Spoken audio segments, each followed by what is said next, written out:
Hello दोस्तों, स्वागत है आपका हमारे चैनल पर। अगर आपको यूपीटीएसी एकेटीयू 2026 की काउंसलिंग में एमबीए या एमसीए की सीट अलॉट हो चुकी है तो सबसे पहले आप सभी को बहुत बहुत बधाई। सीट मिलने के बाद सबसे क्रूशियल स्टेप होता है physical reporting at the allotted college. एक छोटी सी डॉक्यूमेंट की गलती आपका एडमिशन खतरे में डाल सकती है। तो आज के इस वीडियो में हम बात करेंगे फिजिकल रिपोर्टिंग के लिए ज़रूरी डॉक्यूमेंट्स की पूरी लिस्ट, कॉलेज में कितनी फीस लेकर जानी होगी और फिजिकल रिपोर्टिंग के दिन किन बातों का ध्यान रखना है।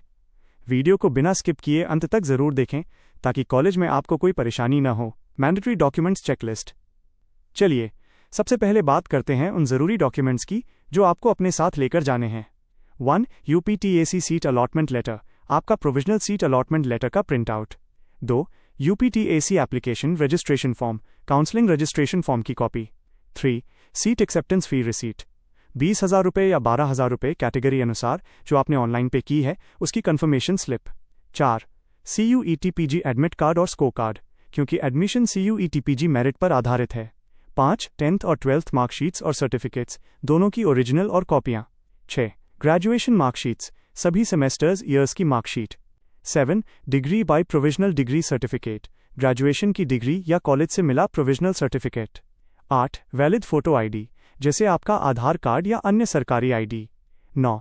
कैटेगरी और सब category certificates, SC ST OBC NCL या EWS सर्टिफिकेट तय तारीख के बाद का और वैलिड होना चाहिए। 10. यूपी डोमिसाइल सर्टिफिकेट, अगर आपने 10th 12th ग्रेजुएशन यूपी के बाहर से की है या लागू होता है। 11. इनकम सर्टिफिकेट, अगर आपने FW फी वेवर सीट ली है या स्कॉलरशिप कैटेगरी क्लेम की है। 12. TC और माइग्रेशन सर्टिफिकेट, आपके पिछले संस्थान से मिला ट्रांसफ़र और माइग्रेशन सर्टिफिकेट। 13.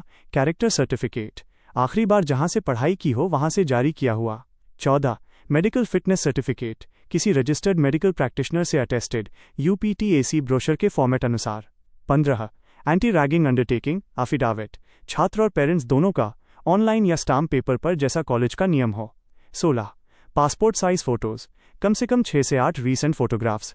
अब आते हैं एक बहुत ज़रूरी सवाल पर, कॉलेज में कितनी फीस जमा करनी होगी। काउंसलिंग के समय आपने जो सीट एक्सेप्टेंस फ़ी जनरल OBC के लिए 20,000 रुपये और SC ST के लिए 12,000 रुपये जमा की है वो आपकी कॉलेज की कुल सालाना फीस में एडजस्ट हो जाएगी। रिमेनिंग फ़ी आपके अलॉटेड कॉलेज की कुल फर्स्ट ईयर फीस में से सीट एक्सेप्टेंस फीस घटाने के बाद जो भी बाकी अमाउंट बचता है वो आपको रिपोर्टिंग के समय देना होगा। पेमेंट का तरीका, ज़्यादातर प्राइवेट और गवर्नमेंट कॉलेज बची हुई फीस डिमांड ड्राफ्ट, DD या ऑनलाइन पोर्टल नेट बैंकिंग के जरिए लेते हैं। इसलिए जाने से पहले अपने अलॉटेड कॉलेज की वेबसाइट पर बैंक डिटेल्स और DD का नाम ज़रूर चेक कर लें। Pro tips for reporting day, reporting के दिन के लिए कुछ गोल्डन टिप्स। सभी ओरिजिनल डॉक्यूमेंट्स के कम से कम 3 से 4 सेट्स सेल्फ अटेस्टेड फोटोकॉपी अलग फाइल में तैयार रखें। सभी ओरिजिनल डॉक्यूमेंट्स को किसी सुरक्षित फोल्डर में रखें क्योंकि वहां ओरिजिनल वेरिफिकेशन होगा और कुछ डॉक्यूमेंट्स जैसे TC माइग्रेशन एफिडेविट कॉलेज में ओरिजिनल जमा हो जाएंगे। कॉलेज की ऑफिशियल वेबसाइट से उनका स्पेसिफिक डॉक्यूमेंट चेकलिस्ट और फी स्ट्रक्चर ज़रूर क्रॉस वेरीफाई कर लें।